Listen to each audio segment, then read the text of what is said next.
Almost 400,000 households a year in the UK experience a domestic fire. Most incidents are minor, but unfortunately some prove fatal. As a domiciliary care worker, you will be working with a group of people who are particularly vulnerable. Sadly, more than half of those killed in domestic fires every year are over the age of 60. Your service users will not necessarily all fall into this category, but they are likely to have health problems, and some may have restricted mobility, which will be noted in their care plan. So what are your responsibilities as a care worker? And what can you do to prevent fires and the distress and damage that they cause? The overall risk of fire in a service user's property will have been made by your manager or supervisor during their original assessment.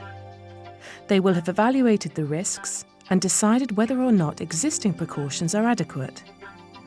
However, you are the one who will see any alterations in your service user's situation on a daily or weekly basis.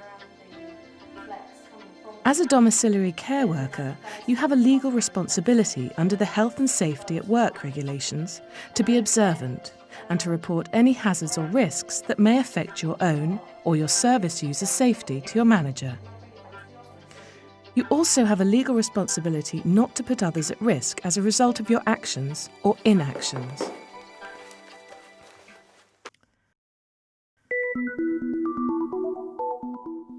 Fires don't start just because people are careless with matches or fall asleep with a lit cigarette, although smoking is a major factor.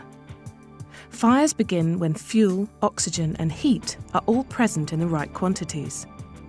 This is known as the fire triangle. Without fuel, there is nothing to burn and feed the fire. Without oxygen, a fire cannot breathe. And just like a human being, it will suffocate and go out. Without heat, the oxygen cannot ignite.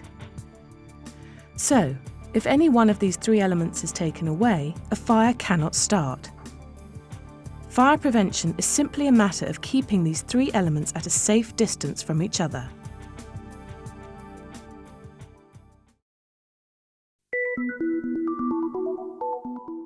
Let's look at some sources of heat within the average home. Apart from the more obvious ones such as cigarettes and portable heaters, there are radiators, electrical appliances, lighters, plugs and cables, candles, and even sunlight. The effect of the sun focused through glass can be enough to start a fire if it finds a source of fuel. Fuel comes in three forms: solids, like paper, dust, wood, fabrics, rubber, and plastics.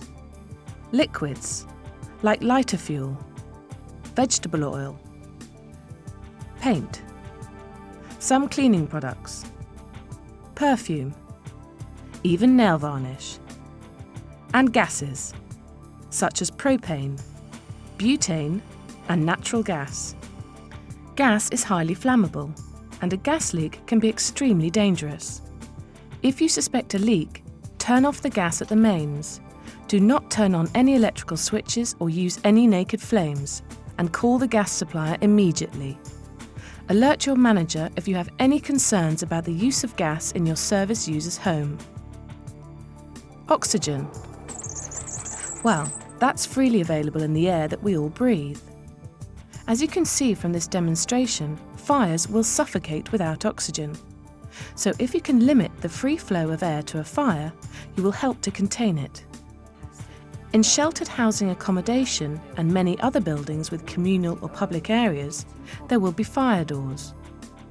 These slow down the spread of smoke and fire, but also reduce the flow of air within a building. Fire doors should be kept closed and never propped open with a fire extinguisher.